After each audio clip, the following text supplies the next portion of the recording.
নমস্কার, আমি দেবারতী। আমার আজকের গল্প আশাপূর্ণা দেবীর লেখা স্বজাতি। এদিক ওদিক তাকিয়ে চট করে ছোট বউয়ের স্নোর শিশিটা খুলে এক খাবলা তুলে নিল মেজ বউ শিবানী। এটা হচ্ছে সংগ্রহ। এর ঘরে দাঁড়িয়ে মুখে ঘষা চলবে না। চলে যেতে হবে ছাদের সিঁড়িতে কি পশ্চিমের বারান্দায়, নিদেন পক্ষে বাথরুমে। কিন্তু এত লুকোচুরিতেই কি স্বস্তি আছে? কি করে যে ধরে ফেলে ওরা! রোগড়ে রোগড়ে নিশ্চিহ্ন করে ফেললেও ধরে। যেই ওদের সামনে যাবে ঠিক দেখবে তার মুখের দিকে তাকিয়ে বাঁকা বাঁকা হাসছে, আর নিজেদের মধ্যে কেমন একটা ইশারা চালাচ্ছে। বড় যা, ছোট যা, আর বিধবা ননদ কনক। স্নো পাউডার মাখা যে শিবানীর পক্ষে বেআইনি, অনধিকার চর্চা, তা কি আর নিজে সে জানে না? কতদিন ভাবে, দূর ছাই, দরকার নেই আর, পোড়ার মুখ পুড়ে থাকাই ভালো। কিন্তু পারে না, কিছুতেও লোভ সামলাতে পারে না। রান্নাঘরের পাট চুকিয়ে এসে সেই ঘাম ঘাম তেলতেলে মুখখানা নিয়ে পাঁচজনের সামনে বেড়াতে কি বিশ্রী যে লাগে। তাই সুবিধে পেলেই এঘর ওঘর থেকে সংগ্রহ করে নেয় পাউডার, স্নো, যখন যা জোটে। বাড়ির লোকও অবশ্যই চালাক হয়ে গেছে, ওই লোভনীয় বস্তুগুলোকে নিত্যই নতুন জায়গায় বদলে রাখে, নয়তো চাবির ভেতর তুলে ফেলে।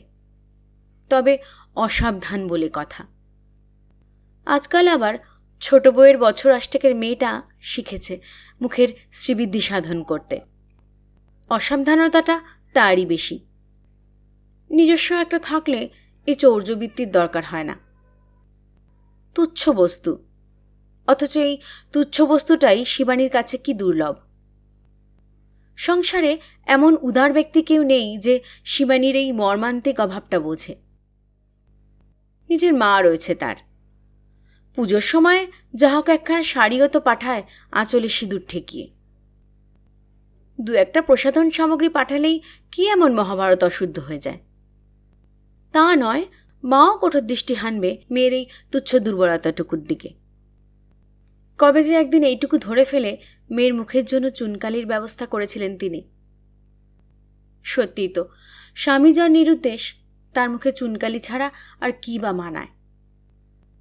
কিন্তু নির্বোধ শিবানী কিছুতেই মেনে নিতে পারে না।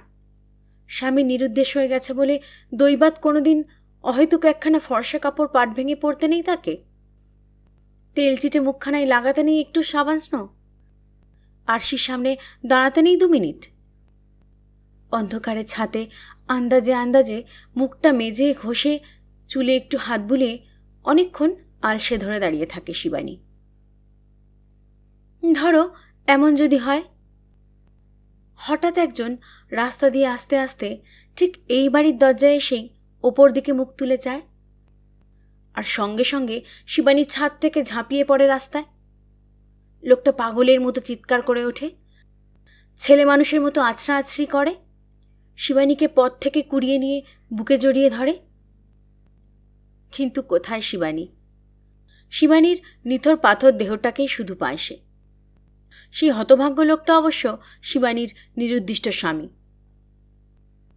হাড়ে হাড়ে বুঝবে সে, শিবানী এমন সস্তা বস্তু নয় যে অবহেলায় ফেলে চলে গিয়ে 12 বছর পরে এসেও আবার তাকে ঠিক মতো পাওয়া যাবে। চোখের সামনে মরে গিয়ে উদাসীন স্বামীকে জব্দ করার আরও নানা ছবি, নানা দৃশ্য কল্পনা করতে থাকে শিবানী।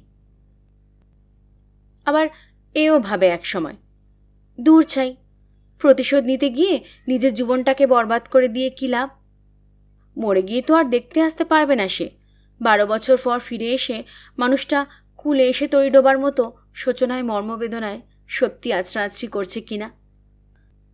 তার চাইতে যদি ছাদ থেকে নিচে নেমেই হঠাৎ দেখে শোরগোল পড়ে গেছে বাড়িতে, দীর্ঘকালের হারানো মানিকটিকে ঘিরে আনন্দোচ্ছ্বাসের বান ডেকেছে, লেগেছে প্রশ্নের ঢেউ। মৃদু মৃদু হেসে নবাগত ব্যক্তি সকলের সব কথার উত্তর দেবার চেষ্টা করছে, আর অন্য মনস্কের ভানে একটু এদিক ওদিক তাকাচ্ছে। বোকার মতো তো আর বলতে পারে না, সবাইকে দেখছি কিন্তু কাউকেই দেখতে পাচ্ছি না কেন। তাকাচ্ছে আর ভাবছে, তাই তো সে মানুষটা গেল কোথায়? তাকে কেন দেখছি না এই আনন্দের হাটে? শিবানী নামতে নামতে থমকে দাঁড়াবে। চোখাচোখি হয়ে যাবে দুজনের। নতুন করে হবে শুভদৃষ্টি। শিবানী ভুলে যাবে ঘোমটা টেনে দিতে। ভূপতি ভুলে যাবে অন্যের কথার উত্তর দিতে। তারপর আকস্মিক আনন্দের ধাক্কায় চৈতন্য হারিয়ে লুটিয়ে পড়বে শিবানী। অবশ্য সে চৈতন্য ফিরে পেতে দেরি হবে না। স্বামীর স্নেহস্নিগ্ধ স্পর্শ পেয়ে ধীরে ধীরে ইত্যাদি। কি যেন একখানা বইতে ঠিক এই রকমটি পড়েছিল শিবানী। বইতে যাওয়া না আসে ঘটে যায়, জীবনে তা মাথা খুঁড়ে ফেললেও ঘটতে পারে না কেন? কিন্তু একেবারেই যে ঘটে না তাই বা বলা যায় কি করে? ভূপতির গৃহত্যাগটাই তো তাই। বেকার যুবক রোজগারি দাদার কাছে ভাতের খোঁটা খেয়ে যদি কখনো মানুষ হইতো গৃহে ফিরব লিখে রেখে বাড়ি ছাড়ল।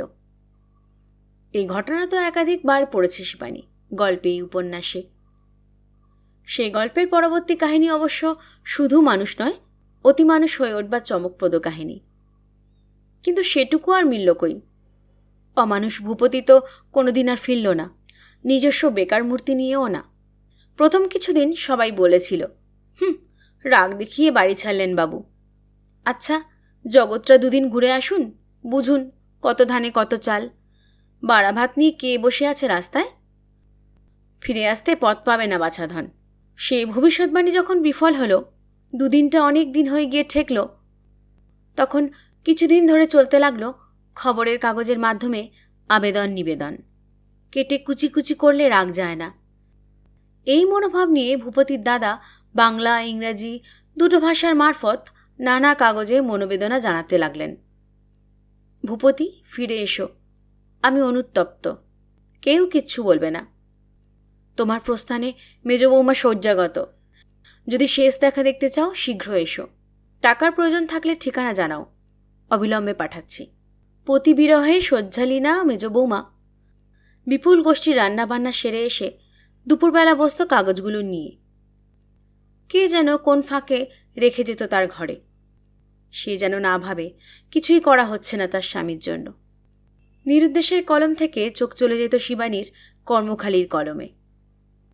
সম্ভব অসম্ভব সবগুলো দেখত খুঁটিয়ে খুঁটিয়ে, আর মনে মনে হিসাব করত। অনুতপ্ত দাদার এই আবেদন যদি ভূপতির চোখে পড়ে, কর্মখালিগুলোও কি পড়বে না? তবে ভালো মন্দ যাই হোক একটা জোগাড় করে নিয়ে অনায়াসেই কি সে বড় মুখে আবার ফিরে আসতে পারে না বাড়িতে? মেজ বৌমার সঙ্গে শেষ দেখার আবেদনটাও যখন ব্যর্থ হলো, তখন ঘরের লোক রেখে ঢেকে বলতে লাগলো, নিশ্চয়ই সন্ন্যাস। বাইরের লোক বিনা দ্বিধায় বলতে লাগলো, নিশ্চয়ই অপঘাত। অতএব পয়সা খরচ করে খোঁজাখুঁজি করবার মানে আর হয় না কিছু। ভূপতির বড় থালাখানায় ভাত খেতে লাগলো একটু বড় হয়ে ওঠা ভাসুরপ বলাই। ভূপতির ছেঁড়া ছাতাটা বৃষ্টির দিনে ব্যবহার করতে দেয়া হলো চাকর সতীশকে। একাকিনী শিবানীকে আগলাতে কনক কিছুদিন নিজের চিলাকোঠার একফালি ঘরটুকু ছেড়ে নেমেই ভূপতির ঘরে এসে শুয়েছিল। নানা সুবিধা অসুবিধায় শিবানী শেষ পর্যন্ত উঠে গেছে কনকের আস্তানায়। বাড়তি একখানা ঘর না হলে অচল হয়ে উঠছিল বড় জায়ের। ছেলেরা বড় হয়েছে, জামাই আসে যখন তখন। ভূপতি থাকলে এ সমস্যার কী সমাধান হতো তাই মাঝে মাঝে ভাবে শিবানী। শুধু ভূপতির জামাকাপড়গুলো শিবানীর সম্পত্তি হিসাবে আছে এখনো। ওর সাবেক ঘরের খাটের তলায় রয়ে গেছে ট্রাঙ্কটা। কেউ যে টেনে বার করে ফেলে দেয়নি, এটা তাদের মহত্বই মনে করে শিবানী। প্রায় তো ভাসুর্জি গীতা বলে, তোমাদের জামাই এসে তোমাদের বাড়ি শোবে কি? যা মশা! খাটের তলায় অত জিনিস বোঝায় থাকলে মশা হবে না? আমার শ্বশুরবাড়িতে ওটি হবার জো নেই। খাট চৌকির তলা দুবেলা মোছা চাই। ছাতে ঘুরতে ঘুরতে কি শিবানীর সময়ের জ্ঞান ছিল না? কমক্ষণ তো যায়নি। নিচে যে কত মন্তব্য হয়ে গেছে তার সম্বন্ধে কে জানে। নিতান্ত অন্যমনস্ক চিত্তে নেমে আসতে আসতে অবাক হয়ে দেখে সত্যি শোরগোল পড়ে গেছে বাড়িতে। দালানের, সিঁড়ির, খাবারের 3টে আলোই জ্বলছে একসঙ্গে। ধপধপ করছে বাড়িটা, কোলাহলে মুখরিত। না, ভূপতি নয়, ভাসুর্জি গীতা বেড়াতে এসেছে শ্বশুর বাড়ি থেকে 3 ছেলে মেয়ে আর বর নিয়ে। খাওয়ার ঘরে বসেছে চা জল খাবারের পাট। হাসি গল্পের ছটায় উথলে উঠেছে বাড়ি। মাঝপথে থমকে দাঁড়িয়ে পড়ে শিবানী। চট করে সামনে গিয়ে দাঁড়াতে সাহস হয় না। কি অজ্ঞান হয়েছিল সে এতক্ষণ। ওরা এসেছে, নিশ্চয়ই দুদণ্ড বসে তবে খাওয়া দাওয়া শুরু করেছে। সে তো কম সময় নয়। কে চাটা তৈরি করলো? ছোট বউয়ের কোলের ছেলে সর্দি জ্বর। সে তো দুদিন কুটোটি ভাঙছে না সংসারের। অবশ্যই ঠাকুরজির ঘাড়ে পড়েছে। হায় হায়, কি দুর্মতি হয়েছিল শিবানীর। আশ্চর্য, নিচেকার এত গোলমাল, তার ছিটে বিন্দু কি ছাতে পৌঁছাতে নেই? হয়তোবা ছাতে ঠিকই পৌঁছেছিল, পৌঁছানি শিবানীর কানে। গীতার গলাটা যেমন সানানো তেমনি চড়া। দূরে থেকেও প্রত্যেকটি কথা স্পষ্ট বোঝা যায়। সিঁড়ির মাঝখানে চৌতারায় বসে পড়েছে শিবানী, আর শুনতে পাচ্ছে। ছুরির মতো কেটে কেটে উচ্চারণ করছে গীতা। খুব নিন্দে করছিলেন আমার পিসি শাশুড়ি। অবাক হয়ে বললেন, হ্যাঁ বৌমা, তোমার খুড়িরও কি কিছু আক্কেল নেই? ভিটের অকল্যাণ হয় ওতে। মাছ ফাছ খাচ্ছেন তো ছিষ্টি। খুড়ির আক্কেল? স্পষ্ট একটা হাসির ঢেউ খেলে গেল ঘরে। আক্কেলওয়ালির আক্কেল দেখেছিস তো? 3 ঘন্টা ছাদে গিয়ে বসে আছেন। স্বরটা চাপা, তবে নিতান্ত পরিচিত বলেই ধরা যায় বিধবা ননদ কনকের। আবার গীতার স্পষ্ট স্বর। পিসি শাশুড়ি তো বলেছিলেন 12 বৎসর হয়ে গেলে বৈধব্য নেয়াই বিধি। আর সত্যি এও বলি। এখন কি তোমরা আশা করছো বেঁচে থাকলে কি আর এতকাল ধরে এমন রাগ পুষে বসে থাকতেন মেজো কাকা, যে এক আঁচড় চিঠি পর্যন্ত দিতেন না? চিঠির আশা তো প্রতি মুহূর্তেই করে শিবানী। 1 যুগ ধরে অহরহই করছে। পিয়নের আসার সময়গুলো মুখস্থ হয়ে গেছে তার। কিন্তু চিঠি আসে না বলেই মানুষটা আর কোনো দিনই আসবে না, এমন ভয়াবহ আশঙ্কা তো করেনি একদিনও। এই এতক্ষণ ধরে তার আসার কথাই তো ভাবছিল। কি বিশ্রী কথাগুলো গীতার। গীতার মার কথাগুলোও এমন কিছু সুশ্রী নয়। তিনিও মেয়ের সুরে সুর মিলিয়ে বলেন, মনে মনে আর কে না জানছে।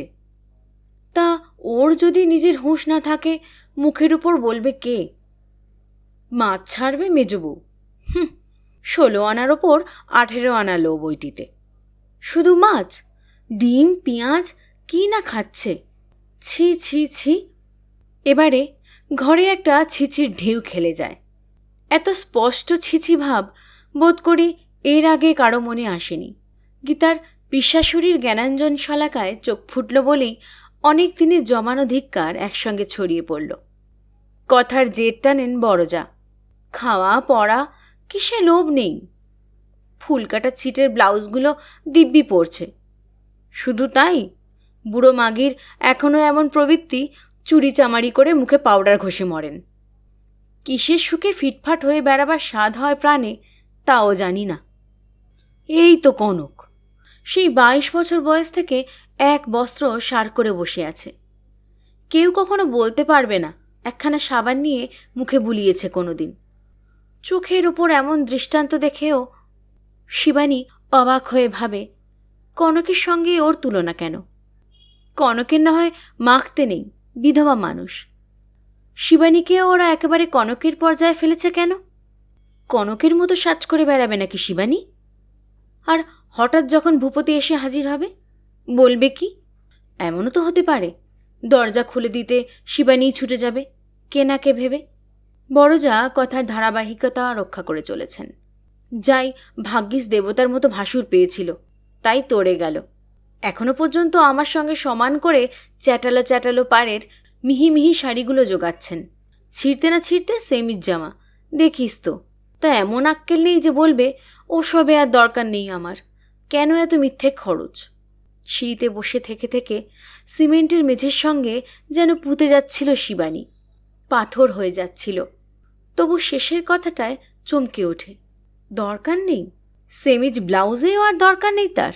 এমনিতেই তো 10 হাত শাড়ির আঁচলে খাটোতে খাটো হয়ে থাকে মনটা। রোগা পাতলা ছোট বউয়ের 48 ইঞ্চির বহর 11 হাত শাড়ির আঁচলটা নিয়ে হিমশিম খাওয়া দেখে হিংসেই গা জ্বলে যায়। এরপরে আবার আড়ে দীর্ঘে এতখানি দেহটা নিয়ে হাড়গিলে কনকের মতো খালি গায়ে আঁচল জড়িয়ে বেড়াতে হবে ভাসুর, দেওর, চাকর বাকর সকলের সামনে। ভাসুরের দেবত্বের সুযোগ নিয়ে তাহলে কি এতদিন অনেক কিছু বাড়তি প্রাপ্য আদায় করেছে শিবানী? শুধু সাবান স্নো নয়, সেমিজ ব্লাউজও তার অনধিকার চর্চা। স্পষ্ট কথা এত ভাবতে পারে না বোকা শিবানী। নিরুপায় একটা আক্রোশে চোখে জল এসে যায় হঠাৎ। বোকা বলেই জানে না ন্যায্য মতো দেওয়ার লোক না থাকলে খাওয়াটাই অনধিকার চর্চা, তা পড়া সেটা তো দ্বিতীয় প্রয়োজন। ভাসুর দেবতা বই কি, কে করে এত? কী সব অদ্ভুত অদ্ভুত কথা বলা বলি করছে ওরা। কার কথা বলছে? এই আলোচনায় শিবানীর কোনো যোগ আছে? মেজ কাকা গেছেন 12 বছরের বেশি হয়ে গেছে বোধহয়, তাই না মা? আমি তো তখন সবে ক্লাস 8 না 9 পড়ি। না না, 12 বছর হয়ে যায়নি এখনো। এই সামনের পুজো গেলে পূর্বে।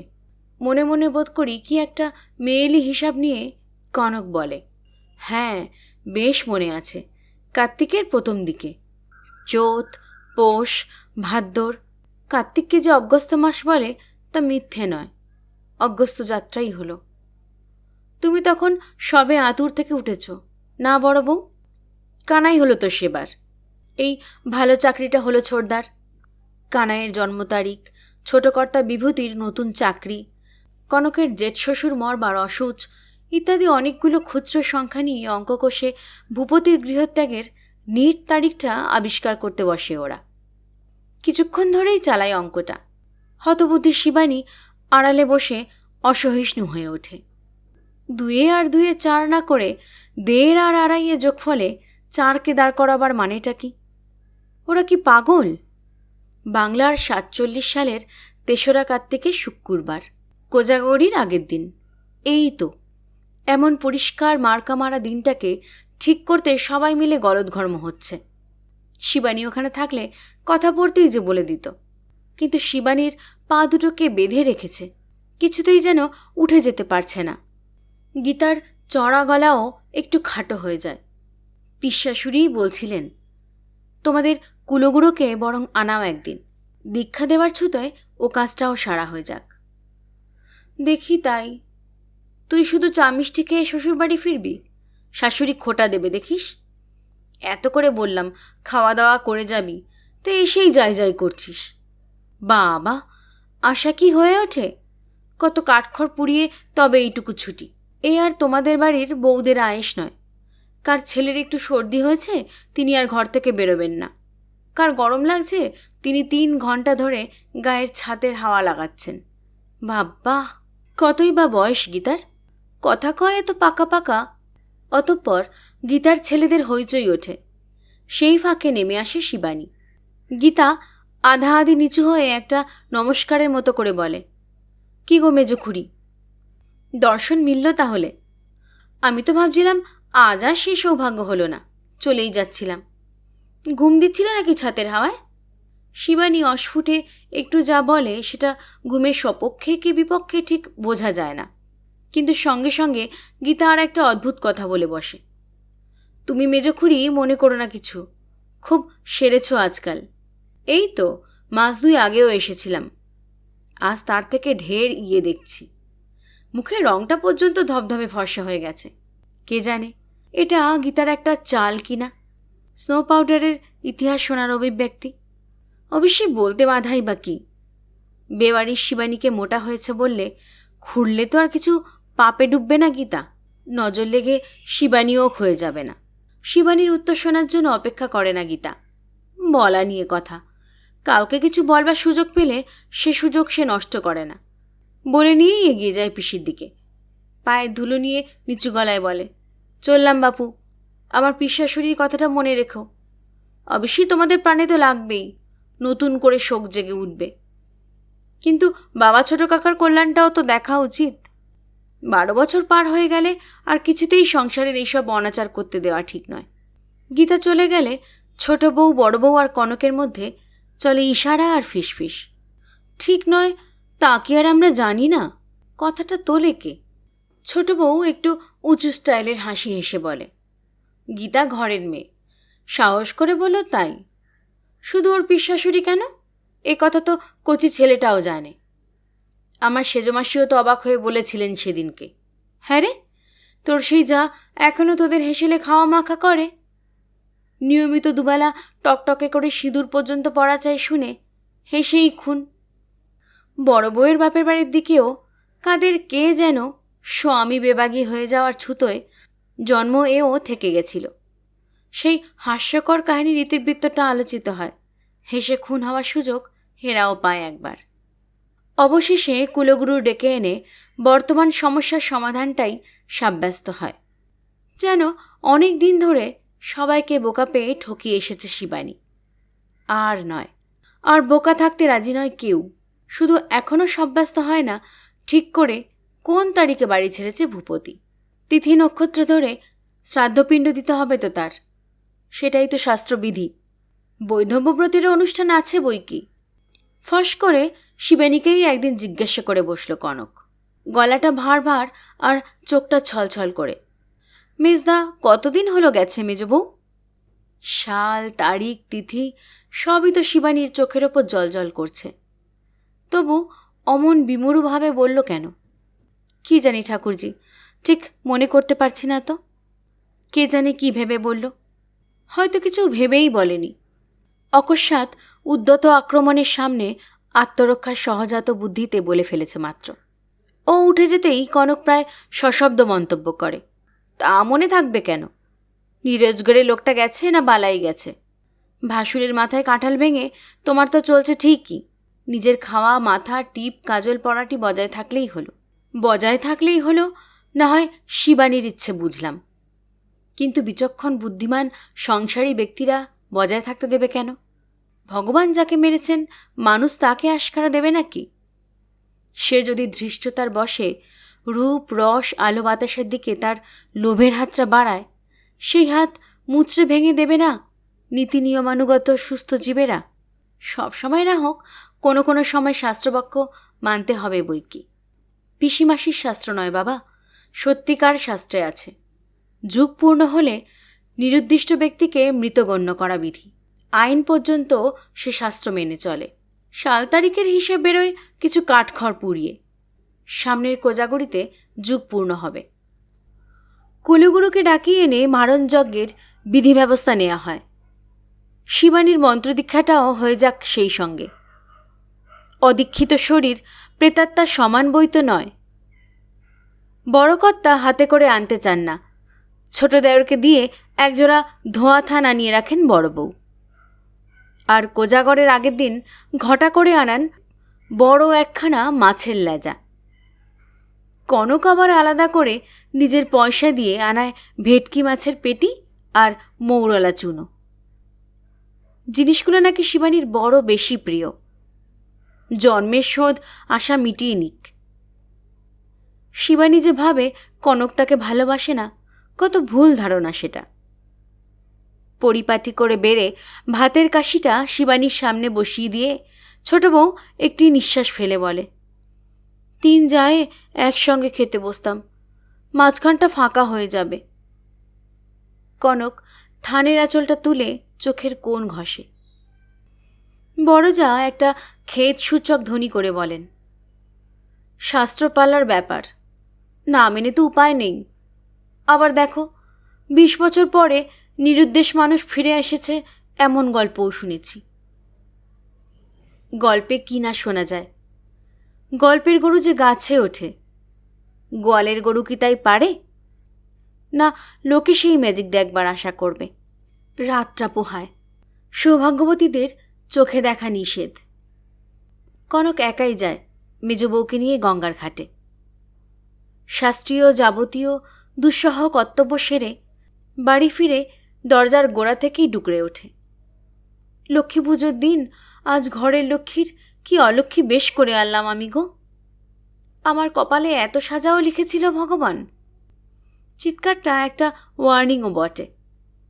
গাড়ির শব্দে কৌতূহলী ছোট বউ পাছে ভুলে বেরিয়ে আসে ছুটে ফুটে। দুরাগত সঙ্গীতের মতো বড় বউয়ের মৃদুকণ্ঠের করুণ বিলাপধ্বনি বাতাসে ভেসে আসে।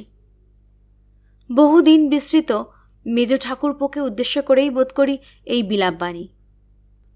হয়তোবা অদেখা ভাসুরের নবমৃত্যুর শোকে ছোট বউও আঁচলে চোখ মুছলে। শুধু শিবানীর চোখেই জলবিন্দু নেই। ওরা যে বলে কাষ্ঠ কঠিন, মিথ্যে বলে না। স্বামীর সমস্ত চিহ্ন ধুয়ে মুছে বিসর্জন দিয়ে এলি তো, চোখে এক ফোঁটা জল পড়ে না? ছি, জব্দ হওয়ার মেয়ে নয়। যা স্বভাব হয়তোবা অদূর ভবিষ্যতে আবারও 5 জনের সামনে মুখ দেখাতে হলেই ঘাম ঘাম তেলতেলে মুখখানা আঁচলের কোনাটা দিয়েও রোগড়ে মুছে চকচকে করতে বসবে। বিশ্বাস কি? এখন তো শুকনো দুটো চোখে আগাগোড়া এমন বোকার মতো ফেলফেলিয়ে তাকিয়ে রয়েছে, যেন চোখের সামনে কি একটা দুর্বোধ্য থিয়েটারই দেখছে। দেখলে গা জ্বলে যায় কি না